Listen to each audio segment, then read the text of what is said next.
Federal authorities are investigating a deadly shooting outside of the Capitol Jewish Museum in Washington. 2 people are dead and a suspect is in custody following the attack. The victims both worked at the Israeli embassy in Washington. They have been identified as Yaron Lashinsky and Sarah Milgram. The 2 were set to become engaged and had just walked out of an event at the museum when the shots rang out. Witnesses say the suspected gunman was pacing outside of the museum before opening fire. Law enforcement officials described the attack as targeted. He was arrested at the scene shortly after he fired. Free Palestine! Free Palestine! This is the moment police made the arrest. As you can hear, the suspect appears to be chanting Free Palestine while being taken into custody. Our Gail King spoke with a witness who says she consoled the suspected gunman, who was rain-soaked and seemingly distraught as he pretended to be a witness in the moments after the attack. He reaches into his bag and he pulls out a keffiyeh and he says, I did it for Gaza. And just starts shouting Free Palestine. And that's when the police come in and arrest him. The suspect could appear in court to face formal charges as soon as today. Here is Attorney General Pam Bondi reacting to the fatal shooting this morning. Everyone is working together as a team. FBI, ATF, our U.S. Marshals are out here trying to protect everyone. But our Jewish community must feel safe. What we saw last night was disgusting. I saw a young man's body being taken away who was about to get engaged. He had an entire life in front of him, and that was taken away. The hate has got to stop, and it has to stop now. And this person will be prosecuted to the fullest extent of the law. For more, let's bring in Anna Schecter. She's a senior coordinating producer for CBS News' Crime and Public Safety Unit. So, Anna, this was an interfaith gathering that was hosted by the American Jewish Committee. It was also taking place in a secure area blocks away from Capitol Hill. What more are we learning about what unfolded and how the suspected gunman was able to carry this out?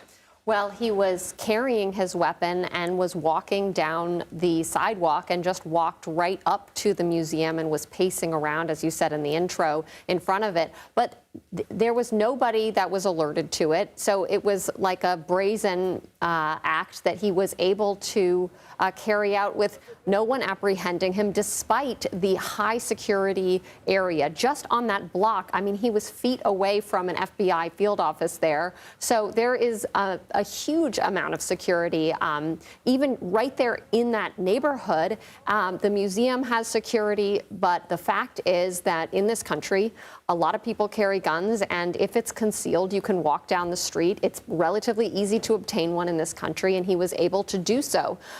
He appeared to pick his victims at random. There were 4 people that exited the museum, and he shot 2 of them, a young couple, as you just described. What more do we know about them? Well, the young woman, she has been working at the embassy since right around October 7th, actually. And just prior to that, she completed a master's degree in peace negotiations. So her whole career trajectory was all about finding peace, collaboration. She worked with the Christian community in Israel. And in fact, the young man who she was set to get engaged to in Israel next week, they were planning to fly just 3 days from now. He is a Christian. His mother's Christian. He was a practicing Christian. His father was Jewish. His family is in Israel. And so they were planning to go there for this engagement. Her parents learned about this after she was killed. So just complete tragedy and loss of life from people who were actually engaged in peace negotiations. What more do we know about the gunman? Was he on anyone's radar? He was not on anyone's radar. This is a 30-year-old man from Chicago. Police didn't turn up any past interactions with law enforcement so far.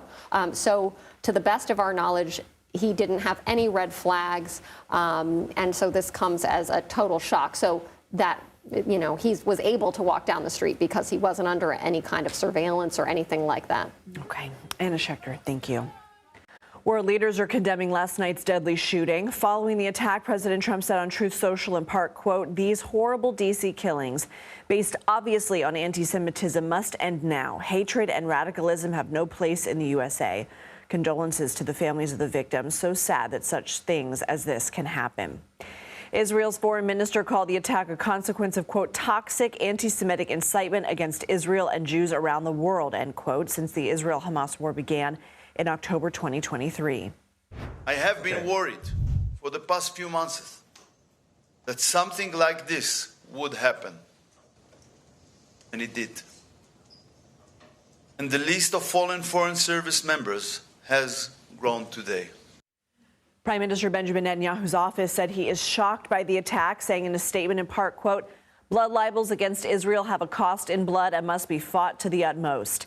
He has since ordered increased security to be dispatched at Israeli embassies around the world. Netanyahu's critics are blaming his right-wing government for the anti-Israel climate that may have led to the shooting. The leader of the left-wing Democrats Party says, quote, the result is unprecedented political isolation and danger to every Jew in every corner of the globe. Netanyahu is again vowing to seek permanent security control in Gaza. Earlier today, the Israeli military conducted a new wave of airstrikes on the enclave.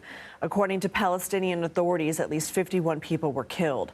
The strikes coincide with the United Nations saying roughly 90 truckloads of aid have started entering Gaza, marking the first significant wave of food allowed into the territory since Israel enacted its 2-month-long blockade.